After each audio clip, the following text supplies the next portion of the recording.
Well, I just found out that my husband is with somebody else. And by somebody else, I mean his secretary. So you know what I do? I decide, you know what? I'm not even going to tell him that I know. I'm going to go up the ladder to his boss and get pregnant by his boss. Let's see what he has to say about that. Dave and I are high school sweethearts. We first met when we were in the 8th grade, or so we thought. He was a transfer student from another state who was born and raised in our hometown, but needed to move out because of some unfortunate events. Moving on, Dave and I don't really get along. We were always teasing and pranking each other to the point that everyone around us just got used to it. And because of that, they always joke how they would not be shocked if we ended up becoming partners, because of our constant bickering. As our final year of high school came, Dave, who likes to make my life absolutely miserable, well, this is a bit of an exaggeration, began to soften. At the time, I was thinking, wow, Dave's actually a bit more mature now. Well, I guess that's one of the reasons, but not the main one. As the days went by, I noticed how his eyes lingered on me longer and his smiles held a warmth that was not there before. You know, we were still bickering, but it was getting worse and worse, and the teasing that's been our language of affection was replaced by quiet conversations and sharing secrets. I can still remember when he confessed under the old oak tree at the back of the school. His voice was steady, but his hands betrayed him because it was trembling as they reached for mine. I was not expecting that, so I ran away from him and came back home. Later on, he revealed that during our gym class in the 11th grade, he saw my necklace, and I was confused at first, thinking about what the heck that had to do with it. Then what he said after that changed my life. We actually met long before high school in the dimly lit corridors of a funeral home. Our fathers were taken from us due to a company accident that left our two families absolutely shattered. They were co-workers, and the company shouldered the funeral for our families. You know, we were just children when our father died, and I guess we found solace in each other's company as we played in the hallway of the funeral home, not knowing the gravity of the exact situation. When it's time to bid goodbye, he gave me a ring, a simple gold ring that had his name engraved inside and a super small diamond in the middle that glimmered in the muted light. You know, it was kind of our pact, a cute promise that we would find each other again and marry when we grow up. It was nothing fancy, but it meant a lot because of our little promise. I didn't think much of it until years later in high school, when he noticed the ring that he gave me as a child, and that's when things just clicked. He told me stories of what happened after the funeral, and apparently they moved out of the States because her mother wanted to move on and get over his father's death, and could no longer live in their house. Well, then they decided to come back during high school since her mother found work in our hometown. I put the ring in a necklace because it no longer fits me, and I was wearing the necklace all the time. But I guess he didn't really notice at first, because I always hid it inside the tops of my ring. It was very small since he had it when we were kids, so it wasn't really that noticeable. Anyways, we ended up being a couple and everybody was rooting for us, including the teachers and school staff. We are each other's first in many, many ways. Well, then college came, and Dave and I ended up at the same university, which was cool because we could see each other more often than we studied at different schools.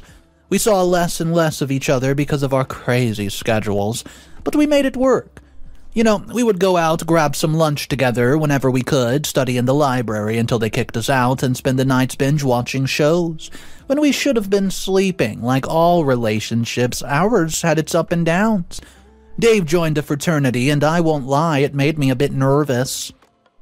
He was going to parties and meeting new people, and I started to feel a bit left out. But he always just reassured me, telling me stories about the goofy things that happened, and how none of it compared to our movie nights. We had our fair share of arguments too, and stress from exams, not enough time together, I mean, you name it. But we always found our way back to each other, and it was like no matter what life threw at us, we had this invisible string that kept us connected. By the time we graduated, we were solid. We'd grown up a lot, learned to communicate better, and started talking about the future. It felt like we were on the same page, ready to take on the world together, and right after the graduation ceremony, he proposed to me outside the hall, and everybody looked at us. I could not contain my excitement as I was really not expecting it, so I was bawling my little eyes out. And my mascara was all over my face, and of course I said yes. Our parents are the best, and they're very supportive and helped Dave buy the most beautiful ring ever. He was also working part-time as he didn't want to depend all on our parents. Anywho, the ring was not a traditional ring. It was an opal-shaped diamond in the center and a light purple stone wrapped around it. My description does not even give it justice, I swear. Not long after, we finally got married, and it was a simple ceremony since we just were new to the industry and we were not earning enough to fund an extravagant wedding. We had it in a small garden venue that Dave found, and we just invited our closest friends and family. The decorations were minimal. Some white string lights and a few flowers here and there, and a lot of photos of us from over the years. Looking back, I would not change a thing about our wedding. I mean, it was us. Us in every sense of the way. And I think that's what made it so darn special. After a few years, Dave was hired by a company founded by his best friend, and before we even knew it, he was climbing the ladder and getting promotions left and right and center, and we bought a house outside of our hometown and near Dave's company. See, Dave is a hard-working man and a traditional one. Some would say, after a few promotions, Dave asked me to resign from my work because I deserved to be spoiled. So, heck, I resigned and became a stay-at-home wife, and honestly, I don't mind. I had my hobbies, and Dave was bringing in enough dough for the both of us. Life with Dave was like being on cloud nine. He never forgot a single special occasion. Anniversaries, birthdays, I mean, you name it, he had a gift ready. And not just any gift. We're talking about the kind of stuff that showed that he really knew me inside and out. So, we talked about kids, but I wasn't ready to go down that road yet. You want to know the best part? He never pressured me about having children. Of course, he still asks me from time to time if I'm ready, but he knows that I'm not, and he's totally okay with waiting. Or so I thought. He said that he would wait until I was ready, no pressure. So we just enjoyed our time together, traveling, catching up on our favorite series, and living the good life. Just the two of us. Our life was perfect. Until yesterday. Lately, Dave's been working super late nights, and don't get me wrong, I don't think anything negative about it. In fact, I was just thinking everything was busy with the company. You know, he is in a high position, so it just makes sense that he was doing overtime. Anyways, yesterday, I decided to surprise Dave at his office. I wanted to bring him a nutritious lunch because I knew that he was tired and I was very concerned. So I dropped by his office and something just felt off. The door was locked, which was weird because it's usually open, and then I noticed his secretary's empty desk outside of his office, so I knocked and knocked and knocked. And after a few minutes, his secretary finally popped open the door and let me in. I noticed her hand caressing her small belly bump. So I congratulated her. Then I noticed that her skirt looked a bit wrinkled, like she just hastily put it on. Right there and then, I felt my heart beat faster and faster as she exited the room. I've got this nagging, suspicious feeling that something's up. So I asked old Davy boy why the door was locked and what her secretary was doing inside with him. Dave just brushed it off, saying she has a habit of locking the door on her way out, but it didn't sit right with me.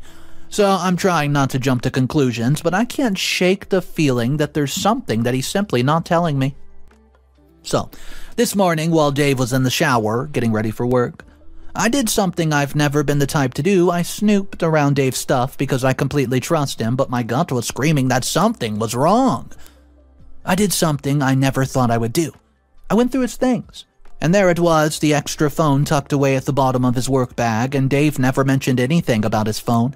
And this is the first time that I've seen it. I haven't had the courage to go through it yet. And now, as I sit there overthinking and doubting everything about Dave, I can't help but wonder if the man I fell in love with is still the keeper of promises, or the keeper of time. Maybe time has just changed him into somebody I no longer recognize.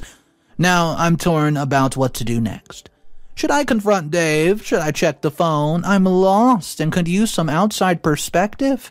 What would you do if you guys found yourself in my shoes?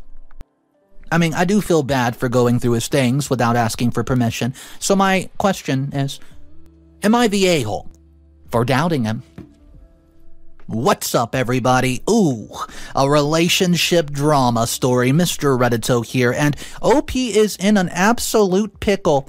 If you guys are new to the channel, go ahead and hit that subscribe button. We're going to check out some comments from this original post before we jump into the first update. Comment number 1 comes from Effer34. Oh my gosh, definitely not the a-hole. Let me tell you something, girl. Your man's definitely cheating. Wait, let me rephrase that. Your ex-husband's a cheater, and you should leave his butt over that woman. Come on, you don't deserve him in the first place for you to stay in that flawed marriage. I'm telling you, run while you still can. It's definitely the secretary, and I bet the baby is your husband's. From the secretive spare phone to the unusual staying of the secretary, with the wrinkly skirt should be enough evidence of cheating in my opinion. I mean, what more are you asking for, OP? All of the clues are just straight up pointing to cheating. And you just need to know where to look. You don't have to feel bad for doubting him. You have to have every reason to confront that jerk. Comment number 2 from Banter456. Oh, come on, man. Are you kidding?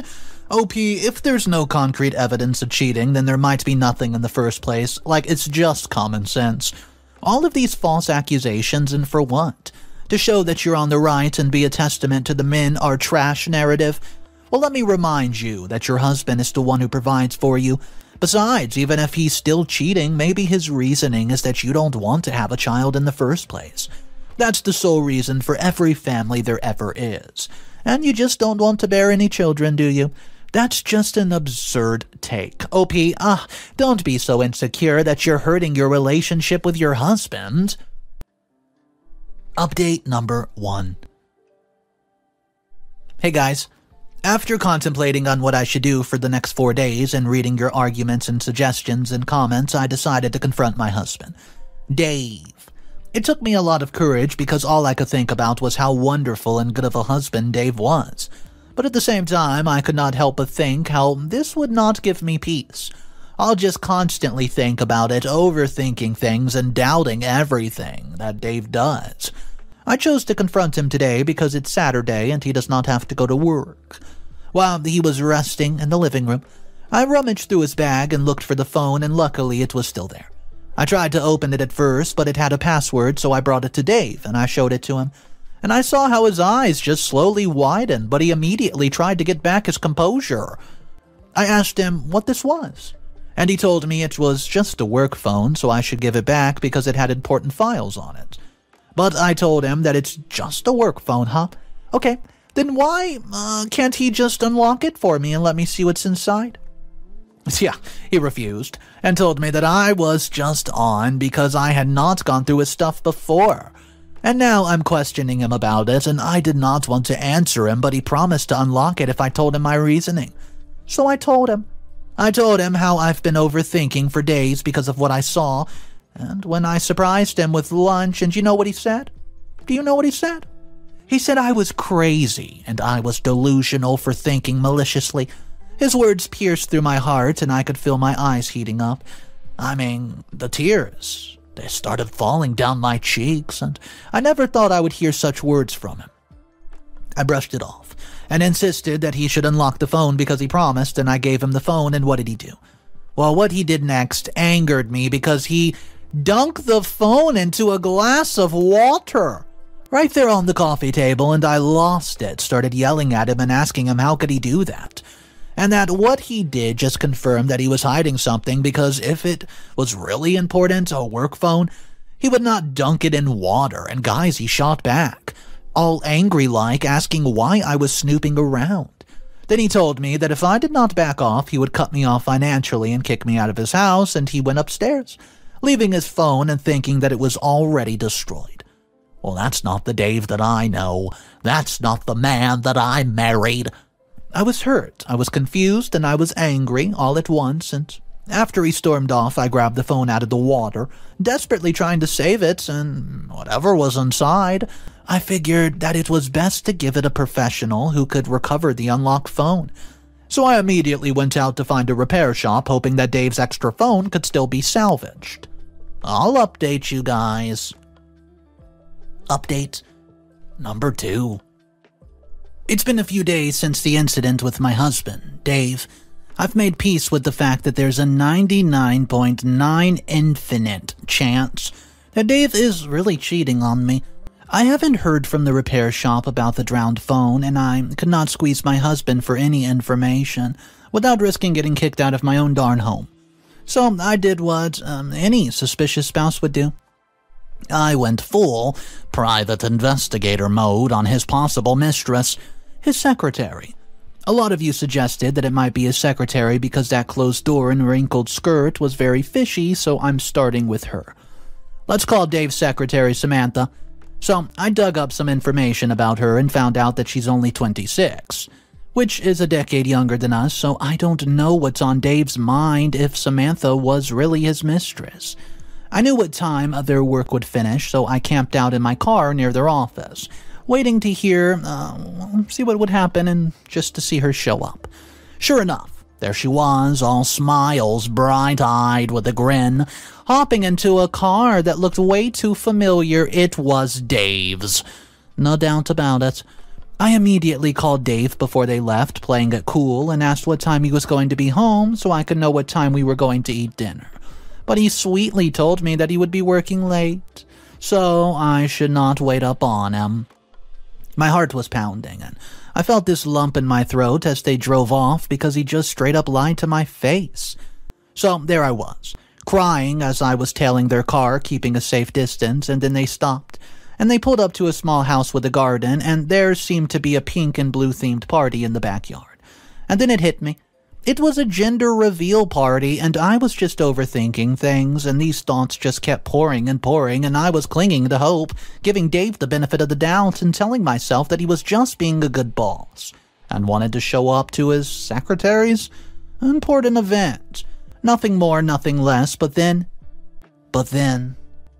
they kissed. Right there in front of everyone, and my world suddenly stopped, and I almost dropped my phone while I was taking pictures. I could not just sit there, so I crashed the party, and the whispers started immediately. Oh, is that the wife? I heard someone say, so they knew that their family member is a mistress, and they were just tolerating her? These people are so low. I confronted them, and Samantha had the nerve to call me out, saying I was nothing more than a lousy wife, getting old and getting ugly, and did not give Dave the kids that he deserved. While she was young, she was willing to give Dave the family that he, so wanted. The crowd's murmur turned into a chorus of judgment, and Samantha's family seemed all too happy about her being the other woman. Samantha's family was shouting about how I was a worthless wife. They even told me that I was always idle at home while Dave worked his little butt off to provide for me, and I was stunned. I was stunned just standing there not knowing what to do. Is this how Dave sees me? I mean, how could they know all of this if it weren't for Dave's stories, right? But he was the one who asked me to be a housewife, so why is he saying all of this nonsense? And Dave just sat there holding Samantha's hand. Not a whisper of a word escaped his mouth to defend me. That's when it hit me. Dave is no longer the man that I married. He's somebody else entirely, and I pulled myself together, looked him in the eyes, and told him that they would both regret this. Then I walked away, leaving them behind, and I just hope that they rot. Ugh. Update number 3.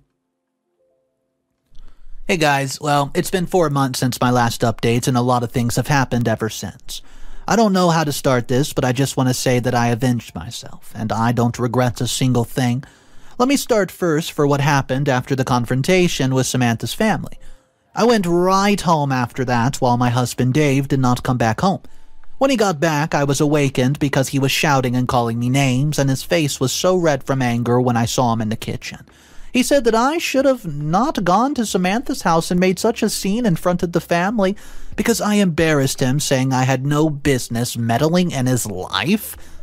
My lips were trembling. I couldn't catch my breath, and my hands were shaking like crazy because of all the stupid things that were coming out of this man's mouth.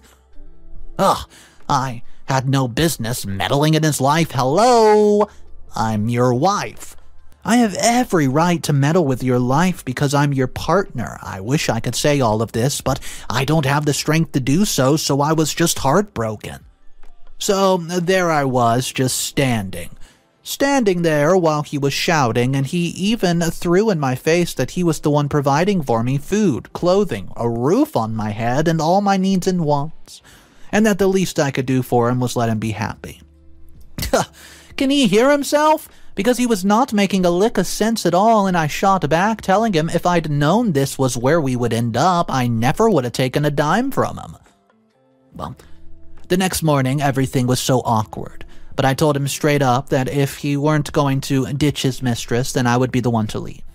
He laughed, a cold, mocking laugh, and he said not to threaten him because he was sure I would not dare leave since I was, financially dependent on him.